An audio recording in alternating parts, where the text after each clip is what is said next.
Gordon, thanks for taking this time to answer these questions that we've received on the website. One of the questions that happens over and over again is someone says that they've heard masturbating is healthy and that it's normal and there's nothing wrong with it. What is your opinion? Okay, good question. Again, in my experience working with those who struggle with sexual addiction, masturbation plays a huge part in it because of the way the limbic part of the brain works. It works on the pleasure principle and can never really get enough, and that's why it kind of creates the craving to do something pleasurable over and over again, and that's where masturbation fits in. Many say that it's a normal, healthy practice.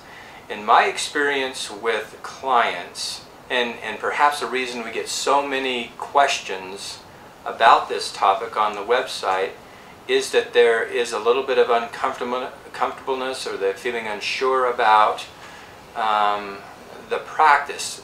It tends to leave a feeling afterwards of questioning whether it's really right or not for the individual. So perhaps the answer really lies in the question itself. You know, and I would ask the question, well, why are so many people asking that question? For example, if we don't have people emailing questions to us saying, is it all right for me to have an intimate relationship with my spouse? Why doesn't anyone ask that question?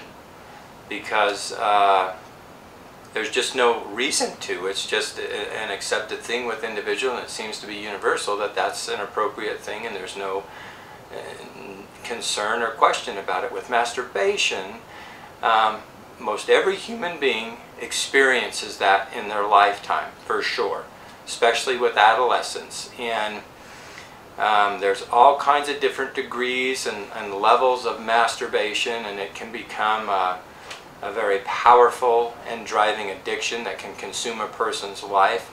And so I guess it's to categorize it as a practice.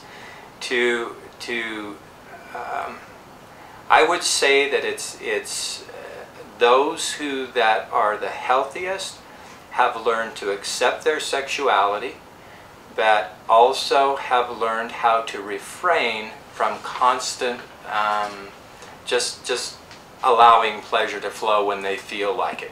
When that happens, there seems to be a feeling of discouragement, depression, a feeling that they've kind of taken more from life than they're receiving in a way.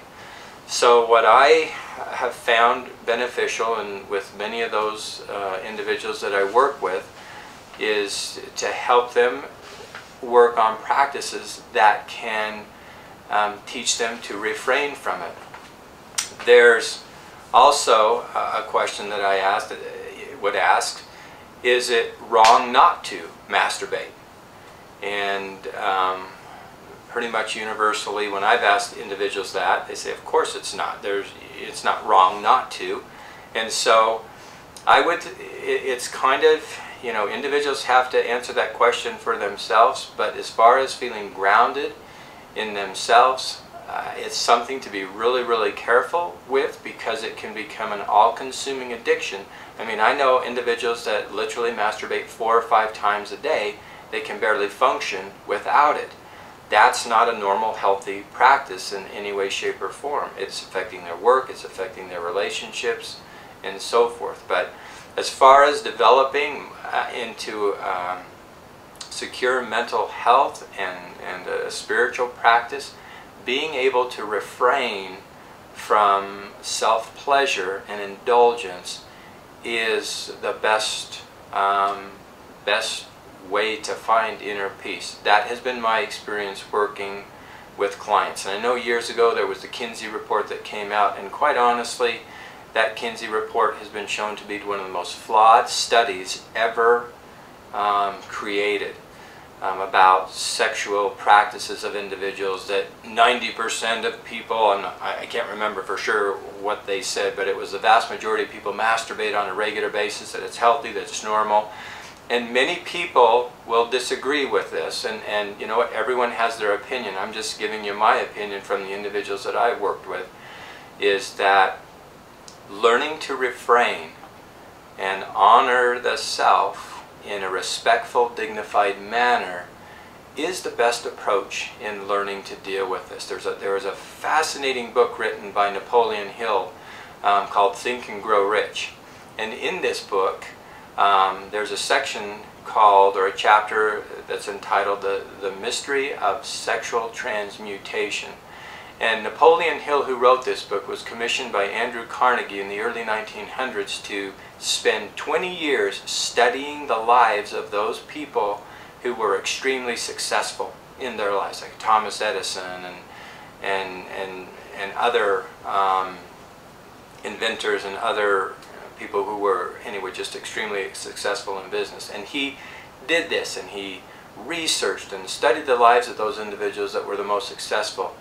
And what he came to understand is that these individuals had a very high sexual nature, but they learned how to take this energy, this life force, which is positive and natural, and transfer it into another area. That's what the word transmute means.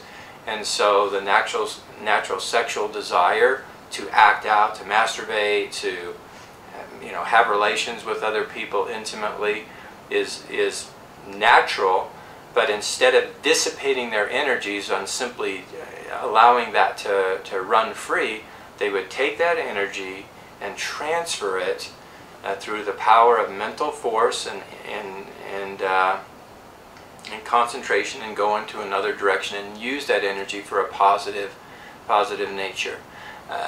So that's the way that I would ask you to look at this question. Is there something else you could be doing in a more positive way with this energy that through masturbation is just dissipated? It's life force, it's energy, it's positive, and I would suggest and encourage individuals to learn how to take this energy and use it in a positive way rather than simply self-pleasure and self-gratification, because there tends to be a negative backlash to that stuff when it's based on instant gratification and just for pleasure's sake. So that's how I'd answer that question.